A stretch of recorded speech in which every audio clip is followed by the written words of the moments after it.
할렐루야. 감사합니다. 말씀 보겠습니다. 로마서 16장 25절에서 27절입니다. 함께 읽겠습니다. 나의 복음과 예수 그리스도를 전파함은 영세 전부터 감추어졌다가 이제는 나타내신 바 되었으며 영원하신 하나님의 명을 따라 선지자들의 글로 말미암아 모든 민족이 믿어 순종하게 하시려고 알게 하신 바 그 신비의 계시를 따라 된 것이니 이 복음으로 너희를 능히 경고하게 하실 지혜로우신 하나님께 예수 그리스도로 말미암아 영광이 세세무궁하도록 있을지어다. 아멘. 오늘은 하나님의 비밀을 아는 자라는 제목으로 말씀에 은혜 나누겠습니다. 오늘 본문은 바울이 영세 전부터 감추어졌다가 하나님의 시간표에 맞게끔 드러내신 하나님의 비밀이란 내용이에요. 그래서 이 비밀은 특징이 뭐냐? 반드시 하나님의 시간표가 있다는 것이고 그 시간표가 임하기 전에는 알지 못한다는 겁니다. 그래서 하나님의 비밀을 아는 자의 근거는 뭐냐? 말씀 속에 있는 자, 말씀의 흐름 속에 있는 자, 그 말씀 잡고 기도 속에 있는 자, 그 사람에게 시간표가 될 때 비밀이 나타나는 거예요. 이 비밀이 뭡니까? 이게 하나님의 계획이었구나. 오늘날 이 응답을 누리고 이 축복을 주고 우리를 전도 선교의 흐름 속에 인도하시려고 이런 과거를 허락하셨고 이런 오늘을 살게 하시는구나. 왜? 이런 응답을 누릴 미래를 이미 계획하셨기 때문이라는 거죠. 그래서 이 하나님은 창세 전부터 구원의 계획을 예수 그리스도를 통하여 드러내셨고 이제 그 복음을 모든 민족에게 증거되길 원하신다는 겁니다. 그래서 예수님이 십자가 부활하시고 승천하기 직전에 가장 중요한 말씀 주셨죠. 땅끝 증인되어라. 그래서 우리에게 오늘 필요한 것이 뭐냐? 성령 충만이라는 거예요. 오직의 비밀. 우리 영화나 드라마에 자주 나오는 소재가 있죠. 이제 국가 비밀 요원, 첩보원 그런 것들이 있습니다. 요즘 김부장이라는 드라마가 인기가 많은데 거기 보면 이제 간첩이 우리나라 내려왔다가 다시 우리나라의 간첩으로 또 북한 가서 활동하다가 이제 아무도 모르게 비밀 요원으로 이제 비밀로 혼자 살아가는데 이 자기 딸이 납치가 돼요. 그래서 절대로 자기의 정체가 드러나면 안 됨에도 불구하고 딸을 구하기 위해서 자기의 목숨을 걸고 싸우는 그런 얘기입니다. 전 그걸 볼 때 이게 어찌 보면 그리스도의 이야기일 수도 있다. 주님이 김부장이라는 얘기가 아니고요. 그래서 자식을 위해서라면 자기를 내어줄 수 있는. 그래서 블랙 요원, 이런 요원들은 국가의 안보를 위해서 철저하게 비밀로 움직이는데 우리는 하나님의 비밀 요원입니다. 그래서 우리 전부 다 뭐죠? 비밀 결사대. 우리 비밀 결사대는 하나님의 비밀을 어떻게든 사람들에게 알려야 되는 것입니다. 알아먹도록 하는 거예요. 그게 바로 전도죠. 그래서 신앙생활의 능력은 세상 기준과 세상 표준을 따라가는 것이 아니라 세상과 안 맞는 것 같지만 하나님의 능력으로 살아가는 것. 그래서 여러분 전도 선교의 이 역사가 세상 이치로 이해할 수 없잖아요. 스데반 집사를 처형시키는데 증인으로 쓴 사람이 사도 바울입니다. 그 바울이 세계 복음화할 줄 누가 알았겠습니까? 우리 주변도 마찬가지입니다. 핍박 많이 하는 사람들이 나중에 전도자가 돼요. 제자가 됩니다. 여러분 가족들이나 주변에 이렇게 핍박하는 사람들 있잖아요. 여러분 기뻐하시기 바랍니다. 그 핍박 몇 배로 곱하기로 돌려받을 전도자가 될 겁니다. 아멘 나왔습니다. 골로새서 2장 2절 3절에 보면은 하나님의 비밀인 그리스도를 깨닫게 하려 함이니 이 그리스도를 깨달을 때 어떤 능력이 임하냐? 그 안에 지혜와 지식의 모든 보화가 감춰져 있다. 이 말이 뭐냐면은 우리가 어느 날 알게 되잖아요. 예수가 그리스도인 것을. 맞죠? 계속 예배 때 뭐 다락방 하면서 학습하지만 어느 날 깨닫게 됩니다. 아, 예수가 이게 나의 그리스도구나. 그때 우리 인생 모든 것들이 한 번에 다 계산이 돼요.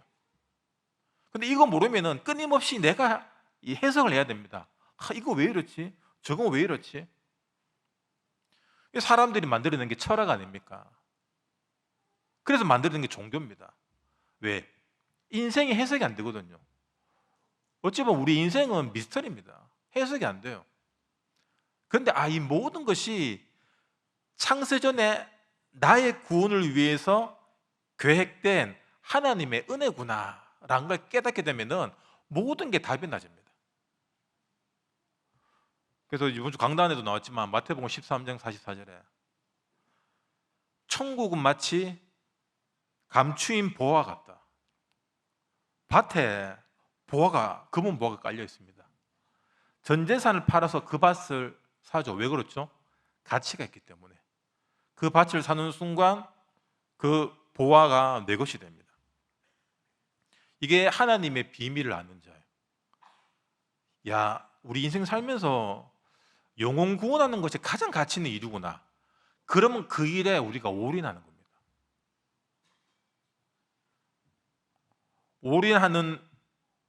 올인할 때는 이게 다 이룰 수도 있고 뭐 승리할 수도 있는데 그것 또한 하나님 손에 있기 때문에 전도자들의 올인은 계산이 없습니다. 근데 우리가 믿음이 없으면 계산을 해요. 내가 시간을 내야 되고 또 헌금도 하고 뭐 또 물질도 투자해야 되고 또 사람 만나고 또 감정 소모해야 되고 또 들어줘야 되고 또 교회 보면 또 별난 사람들 많잖아요. 진짜 교회 별난 사람 많다고 말하는 사람이 진짜 별난 사람들이에요. 쥐가 그런 줄 몰라요. 근데 은혜 받고 나면은 아이들 여러분 이제 랩런트 다락방 해보신 분들은 알겠지만 애들 안 나와요. 뭐 온다 해놓고 안 오고, 맞죠? 또 새 가족들 다락방 하면 또 왔다 갔다 엄청납니다, 시험이. 그만큼 마귀는 우리가 복음의 뿌리 내리고 예배자가 되고 전도자가 되는 것을 가장 싫어한다는 것입니다.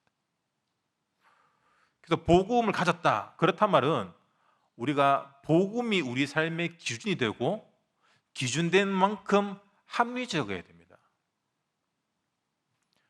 말씀이 기준이기 때문에 그 기준으로 객관성을 가져야 된다는 얘기예요. 유 목사님 예화 중에 자주 하시는 예화인데 이번에도 하시던데 이제 친척들 있잖아요. 뭐 한 자리 달라, 교회에서 이렇게 뭐 장사하게 해달라, 뭐 신학원 우리 교회에서 하게 해달라, 이런 청탁들이 얼마나 많겠습니까? 맞죠? 우리는 뭐 잘 몰라도 한 다리 거쳐서 막 부탁하는데 유 목사님 다 거절했답니다. 거절했단 말은 뭐죠? 지금 다 이제 집안에서는 이제 갈로 밖으로 났다는 얘기죠. 합리성이 없는 겁니다. 복음을 위해서 그게 적법한가? 근데 우리는 복음보다도 인맥, 복음보다도 학연, 지연, 이게 체질화되어 있다는 거예요, 우리나라가. 그래서 한국 축구가 망한 거 아닙니까? 전부 학연, 지연이고.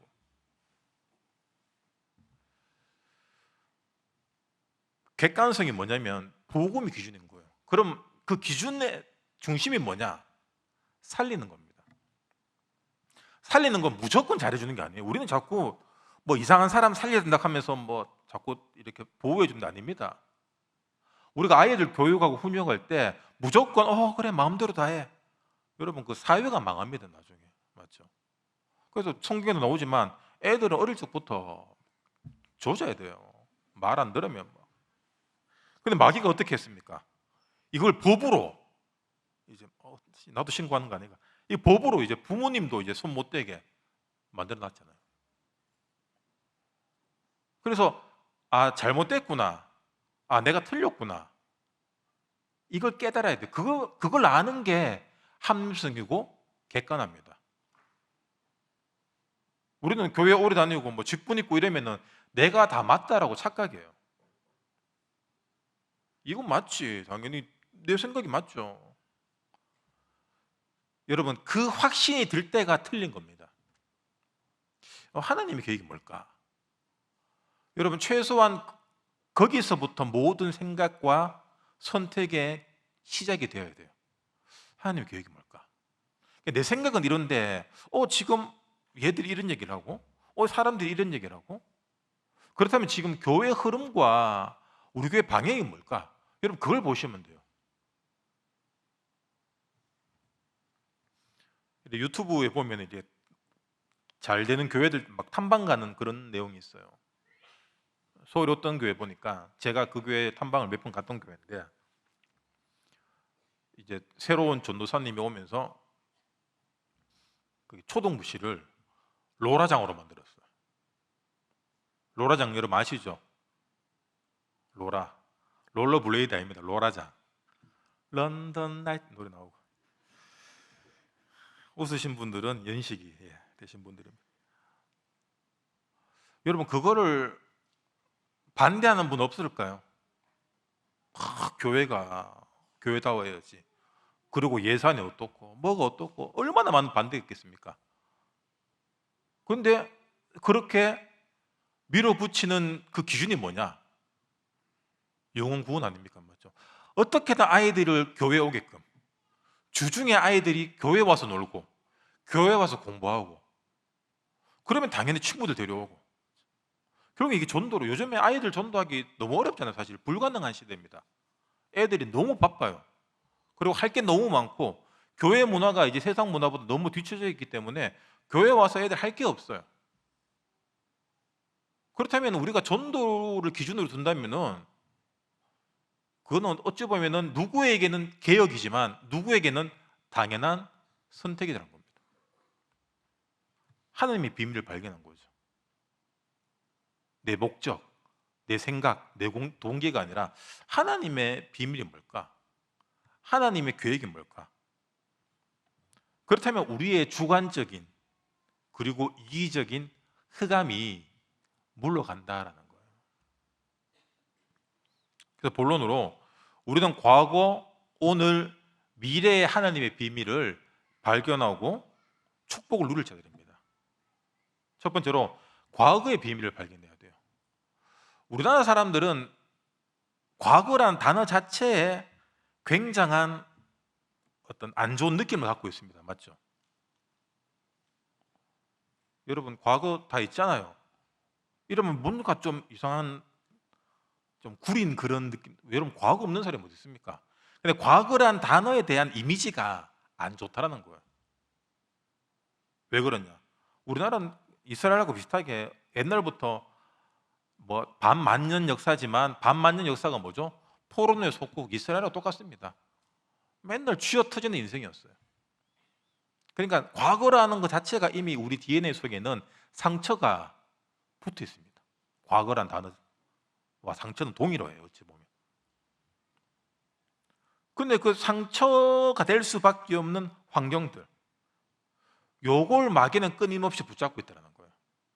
그래서 과거의 상처가 또 반복되지 않도록 우리나라 사람들이 그렇게 우상 숭배를 지긋지긋하게 했다라는 겁니다.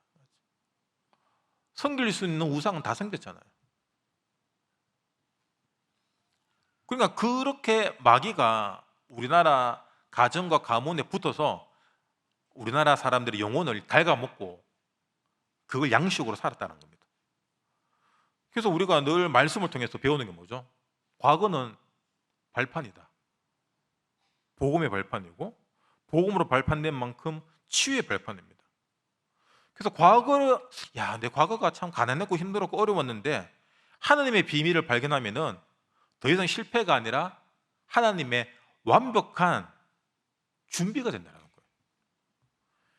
그래서 성공한 사람들, 기업인들, 뭐 박사들, 정치인들, 이렇게 자수성가한 사람들 많잖아요. 자수성가했다는 뜻이 뭡니까? 가난하고 불우했던 과거의 환경을 메시지로, 에너지로 삼고 현실의 벽을 이겨낸 사람들이에요. 그럼 성공 못한 사람들은 뭐냐? 현실의 벽 속에서 나는 배운 게 없고, 부모님이, 가정이, 돈이, 뭐 타고난 게 흙수저, 늘 상처를 당연시하고 살았다는 거예요. 모세를 보십시오. 모세가 왕궁에 살았습니다. 귀족 왕궁에서 교육을 받았어요. 그런데 한순간 살인자가 되고 광야에 도망자로 살았습니다. 처갓집에 이렇게 처가 생활 40년. 광야 생활도 힘든데 거기다 처가 생활 40년 했어요. 얼마나 힘들겠습니까? 근데 하나님은 그 시간 동안 하나님의 말씀을 기록하는 엄청난 축복의 시간으로 역사하셨고, 그 시간표를 지나고 나서는 민족의 지도자로 세우셨다는 겁니다. 우리가 살다 보면은 세상과 단절되고 사람들과 멀어지는 시간표가 있습니다. 우린 그때 외롭다, 힘들다, 인간 믿을 거 못 된다. 아닙니다. 그때가 하나님의 메시지를 받을 때예요. 나와 함께 하실 분 하나님밖에 없습니다. 결국 인간관계는 모든 사람들이 자기 이익에 따라 움직여요. 손해보면서 관계하는 사람 아무도 없습니다. 내가 뭔가를 빼먹을 게 있기 때문에 관계하거든요. 그렇다면 모세는 이 미디안 40년 광야 시간표를 통하여서 하나님의 계시를 받아 성경을 기록하고 하나님의 계시를 받아 출애굽하는 엄청난 영적 리더의 일을 해냈다는 겁니다. 그 말은 40년이라는 시간표 속에서 상처, 우울, 신세 한탄, 녹두리, 그게 있었다면 절대로 인도받을 수 없겠죠. 그래서 여러분, 혹시 지금 힘들고 외롭고 고립된 환경 속에 계신다, 여러분 진짜 기도할 시간표고 하나님 앞에 진짜 엎드릴 시간표입니다. 최고로 응답 주실 시간표예요. 왜? 이거밖에 없잖아요. 병원에 계신다, 내가 몸이 아프다, 영적 문제 왔다, 힘들다, 주님밖에 바라볼 게 없다는 겁니다. 여러분, 건강하고 바쁘고 돈 있고 나중에 삶이 지옥돼요. 그런 분들은. 다윗도 마찬가지입니다. 집안에 막 늘어서 아무도 인정 안 해주는 막둥입니다. 하지만 다윗은 혼자 양 치는 시간에 양 한 마리도 잃지 않고, 그리고 양을 지키는 또 훈련을 스스로 하고, 결국에는 하나님의 시간표 속, 하나님의 시간표는 언제냐? 반드시 위기를 통하여서 응답하십니다. 골리앗이라는 엄청난 위기를 허락하시고 다윗을 통하여서 한 방에 이기시는 그 축복을 다윗에게, 그런데 다윗은 준비되어 있었기 때문에 쓰임받았습니다. 그래서 여러분, 지금 무시당하고 혼자 있고 외롭습니까? 준비하는 시간표예요. 준비한 만큼 쓰임받습니다. 이사야 7장 14절 말씀처럼 보라, 처녀가 잉태하여 아들을 낳을 것이다. 그 이름이 임마누엘이라 하리라. 여러분, 그 임마누엘 언약이 내 과거와 편집이 돼야 돼요. 이래서 허락하셨구나. 이래서 참 집이 가난했고 부모님이 빨리 돌아가셨고 참 이런 상처 저런 상처, 하나님의 분명한 계획 속에 있었구나. 이 과거가 여러분 우리에게 하나님의 비밀로 답이 나줘야 됩니다. 그렇다면 오늘의 비밀이 발견돼요. 오늘의 비밀은 뭡니까? 모든 문제 속에서 위드, 임마누엘, 원네스의 축복을 누리는 겁니다. 하나님이 지금 나와 함께 하시기 때문에 모든 것이 합력하여 선을 이루는 하나님과 함께하는 과정이 된다는 거예요. 사람들은 문제 속에 타협을 하려고 합니다. 그게 인본주의죠. 문제 생기면 우리는 막 사람 머리 굴리고, 근데 이렇게 머리 좋고 머리 굴리는 사람 보면은 좀 잘 안 돼요. 여러분 안 그렇습니까? 주변에 혼자 똑똑한 척 다 하고 머리 좋은 척 하는 사람들 보면은 인생 진짜 잘 안 풀립니다. 왜 그러냐? 믿음이 없기 때문이에요. 염려 걱정 많은 사람도 믿음이 없는 사람이고, 머리 잘 쓰는 사람도 불신앙한 사람이에요. 누구는 뭐 머리가 없어서 믿음으로 갑니까? 아니에요. 하나님의 방법이 가장 완벽하기 때문에 오늘의 문제, 오늘의 과정들이 믿음으로 가져야 됩니다. 요셉 보세요. 오늘의 과정을 믿음으로 갈 수 없는 얼마나 억울한 사람입니까? 맞죠? 진짜 억울한 인생입니다. 형들에게 팔려서 그 아버지한테 사랑받다가 노예로 갔잖아요. 적응할 수 있습니까? 그런데 그 보디발 집에 총무까지 올라갑니다. 또 보디발 언니의 또 모함으로 또 감옥까지 가게 되고. 그런데 그 모함, 그 억울함, 그 상처보다 더 큰 하나님의 언약이 요셉 속에 있었다는 겁니다. 그래서 상처가 내게 상처가 안 돼야 돼요. 문제가 내게 문제가 안 됩니다. 왜? 주님이 함께하기 때문에. 하나님이 왜 이렇게 말도 안 되는 문제를 내게 허락하시지? 하나님이 왜 나는 이렇게 우리 애들 안 키웠는데 애들이 왜 이렇습니까? 그런 분들 있잖아요. 나는 진짜 열심히 신앙생활하고 기도 많이 했는데 그럴수록 남편이 더 이상해지고 경제 문제가 힘들어지고 영적 문제가 더 이상해지고 왜 이렇습니까? 왜 그러냐? 더 위드 임마누엘 원네스라는 사인이에요. 우리 어느새 지금 내 문제 해결하기 바쁘거든요. 근데 진짜 응답은 뭡니까? 문제 해결돼도 안 돼도 상관없는 게, 그럼 한마디로 얘기하면 문제가 아닌 거예요. 옆에서 볼 때 문제인데, 야, 니 괜찮나? 그런데 괜찮다. 여러분, 이게 응답이에요. 뭐가 문제고? 요셉에게 창세기 39장 2절, 하나님 요셉과 함께 하심으로 형통한 자가 되었다. 노예인데, 죄수인데 형통한 자래요.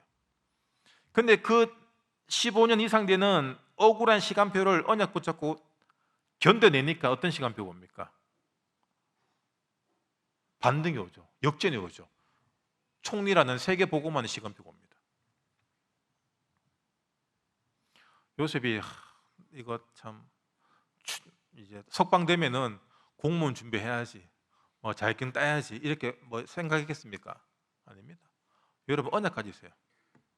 물론 우리는 열심히 하고 최선을 다하는 기본입니다. 근데 여러분, 진짜 우리 렘넌트들 세계 복음하기 위해서는 우리 어른들도 마찬가지죠. 내가 뭘 해서 뭘 하겠다기보다는 여러분, 잡고 있는 언약이 더 커야 됩니다. 나를 통해서 이 복음이 어떻게 증거될까? 여러분, 그거 갖고 있으면은 우린 자꾸 내 수준 속에서 자꾸 풀려고 하거든요. 내가 지금 알바를 더 해야 되고 밤에 뭘 더 하고, 그 생각을 하면은 그 생각이 사실 내 믿음이기 때문에 그렇게 살게 돼요. 그래서 대부분 사람들이 아둥바둥 살아갑니다. 왜? 아둥바둥 살아가는 걸 선택했기 때문이에요. 겨우겨우 먹고 사는 거, 그건 내가 선택한 겁니다. 그거. 근데 모든 사람들이 그래 삽니까? 아니잖아요. 여러분, 언약 붙잡을 때 하나님이 주시는 마음이 있어요. 하나님이 열어가시는 우리 인생 길이 있습니다. 그거 따라가면은 아동반응 하는 것 같지만 어느 날 바뀝니다. 이번 WRC 주제처럼 황제를 살리는 영적 황제가 된다니까요. 근데 우리는 황제가 목표고 그냥 내 수준 속에서의 황제가 목표인 거예요. 여러분, 현실을 믿음으로 수용해야 돼요. 현실을 내 인본으로 수용하면 안 됩니다. 그러면 내가 어떻게 더 열심히 살까? 그거밖에 안 돼요. 지금 내가 현실이 버겁고 경제가 어렵고 맞죠?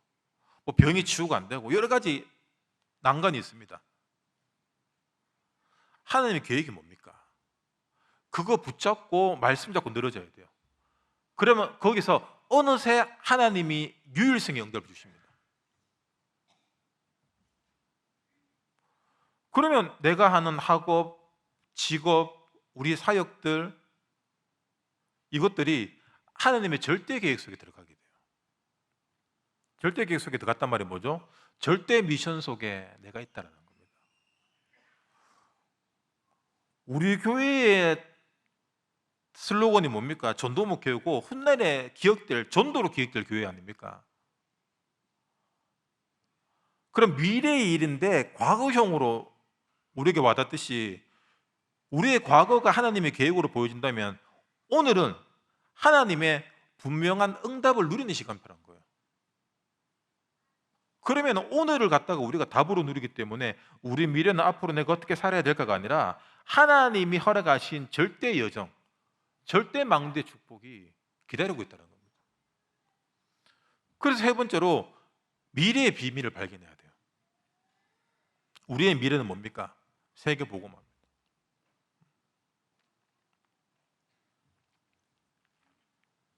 미래는 걱정과 염려의 대상이 아니라 하나님이 이미 준비하신 절대 여정을 가는 겁니다. 왜 절대라는 단어를 썼을까요? 자꾸 내게 개입되기 때문이에요. 야, 이건 이렇게 될 거고 저건 저렇게 될 거고. 우리는 머리가 너무 좋아서 염려 걱정할 게 너무 많아요. 초대교회 성도를 보세요. 뭐 계산이 어디 있습니까? 미래가 어디 있습니까? 당장 예수 믿으면 죽는데. 핍박과 위험이 그들 앞에 있었지만 미래에 대한 두려움이 없었습니다. 왜? 부활하신 주님이 주신 그 언약을, 사도행전 1장 8절의 언약을 잡고 있었기 때문이에요. 그래서 확실한 언약의 이정표를 보았기 때문에 생명 걸고 마가 다락방에서 모여서 기도한 결과 로마가 정복되는 겁니다. 그래서 하나님께서는 이 시대의 영적 파수꾼으로 우리를 부르셨고, 우리가 현장에서 복음을 누리는 만큼 흑암이 무너질 수밖에 없다는 겁니다. 흑암은 뭐냐? 뭐 우리가 다 알죠, 흑암. 근데 내 안에 흑암이 무너져야 돼요. 서론에 얘기했듯이 우리 안에 주관, 이기심, 고집, 내 생각, 이게 복음의 객관과 합리성으로 바뀌어야 된다는 거예요. 그 기준은 살리는 기준, 교회의 흐름과 방향. 뭐가 살리는지 모르겠다. 그러면 전도에 유익하고 교회 방향에 유익한 걸 선택하시면 돼요. 그래서 내 미래를 내가 책임지려고, 우리 아이들의 미래를 내가 책임지려고 하지 마시기 바랍니다. 하나님의 완전한 미래가 보장되어 있다는 거예요. 그래서 현장의 흐름을 복음으로 분석하고 우리 곳곳마다 우리 지교회 운동, 다락방 이런 것들을 통해서 영적 망대를 세워나가는 거 아닙니까?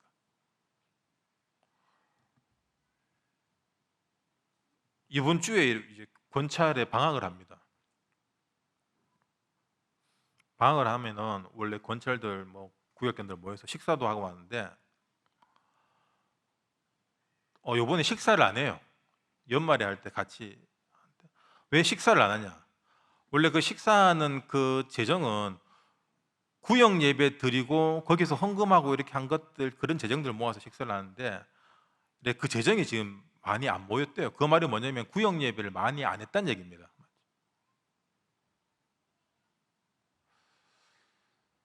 그래서 우리가 피택자 훈련을 하고 교회가 지금 집중적으로 40일 집중 훈련 속에 있고 훈련의 흐름 속에 있는데 반면에 교구에서는 구역 예배를 안 하고 있다는 얘기입니다.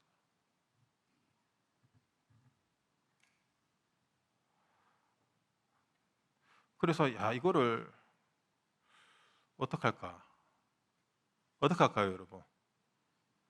구역 예배 다 될 때까지 방학 없이 할까요? 우리는 구역 예배 안 하면서 또 방학을 기다려요. 목사님 방학 언제 합니까? 방학 언제 합니까? 방학하면 또 회식 언제 합니까? 구역 예배 잘 좀 하시기 바랍니다.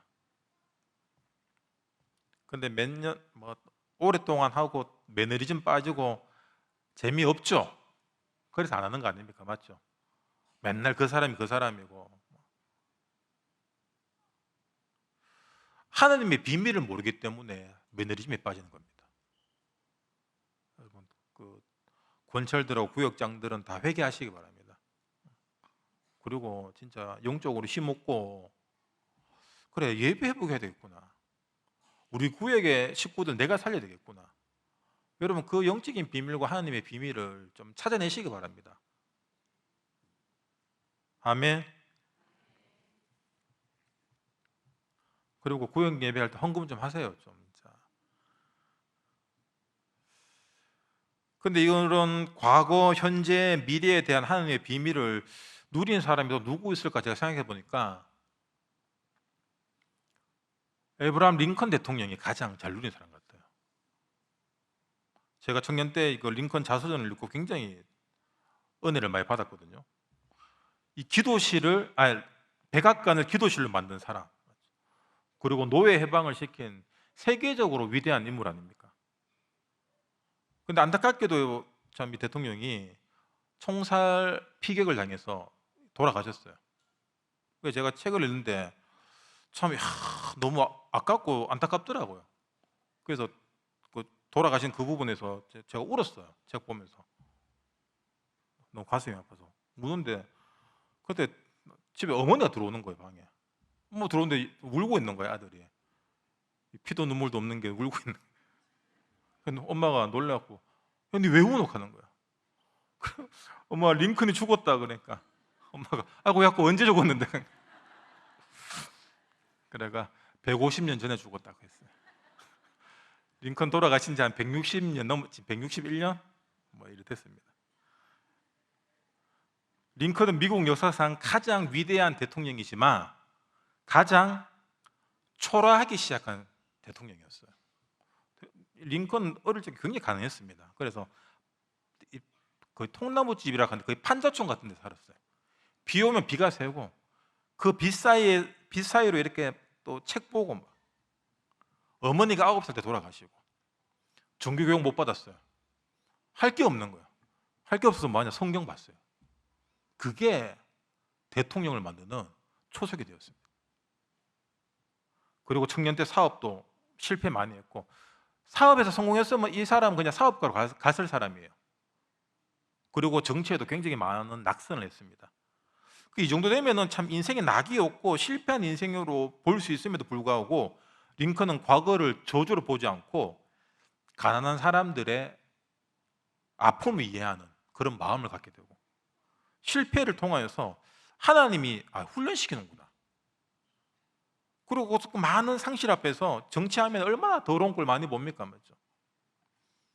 하나님 앞에서 더욱더 겸손하게 되는 통로가 되었다. 어느 날 링컨이 청년 때 그 뉴올리언스에서 노예 시장을 봤어요.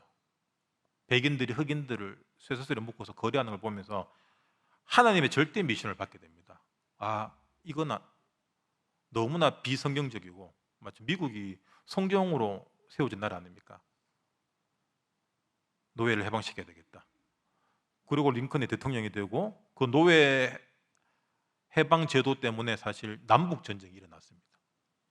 그래서 노예들이 있다는 것은 엄청난 산업혁명의 바탕이거든요. 프랑스가 산업혁명을 일으킨 것도 전부 다 노예들 아닙니까? 자기들이 일하지, 맞죠? 아프리카 가서 사람들 잡아와서 일 시킨 거거든요. 그때 유명한 또 링컨의 일화가 있죠. 남북 전쟁할 때 다 믿는 사람들이니까 서로 하나님 우리 편에 대해서 이기게 해달라 그래 기도할 겁니다. 우리도 똑같죠. 근데 그때 링컨이 이렇게 이야기합니다. 하나님이 우리 편에 되게 해달라고 기도하는 것보다 우리가 하나님 편에 서게 해달라고 기도해라. 링컨이 응답받을 수밖에 없어요. 승리할 수밖에 없는 기도 제목입니다. 여러분 우리가 말씀 받잖아요. 말씀 받는 이유가 뭐냐? 하나님 편에 서기 위해서 하나님 방향 가운데 맞추기 위해서 말씀을 주는 거예요. 여러분 집에 가서 TV 틀면 CTS 기독교 방송 많이 나옵니다. 거기에 뭐 큰 교회 목사님들 설교 많이 하시고 응답받은 거 이야기 많이 하시는데 제가 볼 때 하나님 편에서 응답받은 거 얘기하시는 분보다 우리 교회 응답받은 거, 내 이렇게 해서 응답받은 거, 응답받을 때까지 기도하니까 응답해 주더라 하면 된다. 주로 그런 식의 설교가 대부분입니다.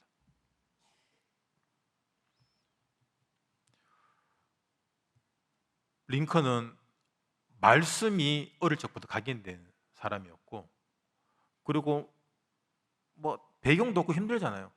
할 수 있는 게 기도밖에 없었습니다. 그래서 흑수저 여러분들 힘내시기 바랍니다. 우리는 기도가 있잖아요. 흑수저인데 기도 안 한다, 진짜 답 없는.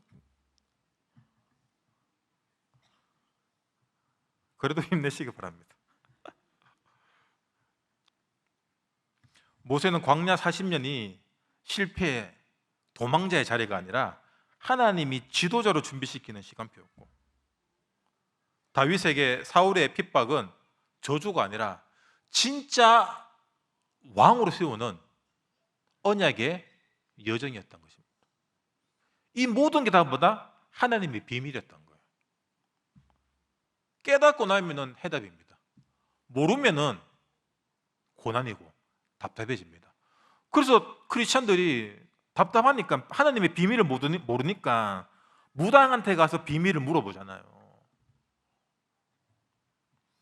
그냥 무당 말은 여러분 100% 거짓말입니다. 무당 말 믿지 마세요, 아시겠죠? 근데 지난 몇 주 전인가 그때 우리 박리현 목사님 설교 중에 그 영천에 어떤 스님 찾아가니까 뭐 맞추더라. 저 그거 듣는 순간 나도 한번 가볼까. 가서 개척을 어디 해야 될지, 선교를 어디 나가야 될지 물어볼까. 얼마나 자존심 상합니까? 맞죠? 여러분 말씀 붙잡고 있으면은 하나님이 알아서 인도하십니다. 그 답답하고 조급한 마음이 뭐냐? 마귀가 속이는 마음이에요. 결론입니다. 윤 목사님 이번에 산업선교 때 이런 결론 주셨어요. 1등 인생 되어라. 남을 비난하는 사람은 3등 인생, 남을 칭찬하는 사람은 2등 인생, 하나님의 비밀을 전달하는 사람은 1등 인생, 남을 욕하는 사람은 3등 인생, 사실만을 말하는 사람은 2등 인생, 하나님의 계획을 전달하는 사람은 1등 인생, 그리고 부정적인 사람은 3등 인생, 긍정적인 사람은 2등 인생, 영적인 힘을 전달하는 사람은 1등 인생. 여러분 우리 학교 다닐 때 1등 못했잖아요. 이거라도 1등 해야 안 되겠습니까? 맞죠? 하나님의 비밀을 알고 영적인 힘을 전달하고 하나님의 계획으로 살아가는 여러분 1등 인생 되시길 주님 이름으로 축원합니다. 지금은 우리 주 예수 그리스도의 크신 은혜와 하나님 아버지의 놀라우신 사랑하심과 성령님의 감동, 감화, 교통 역사, 충만하심이 하나님의 비밀을 알고 현장에서 이 비밀을 누리고 증가하길 원하는 여기 모인 모든 주의 자녀를 머리 위에 영원토록 항상 함께 있을지어다. 아멘.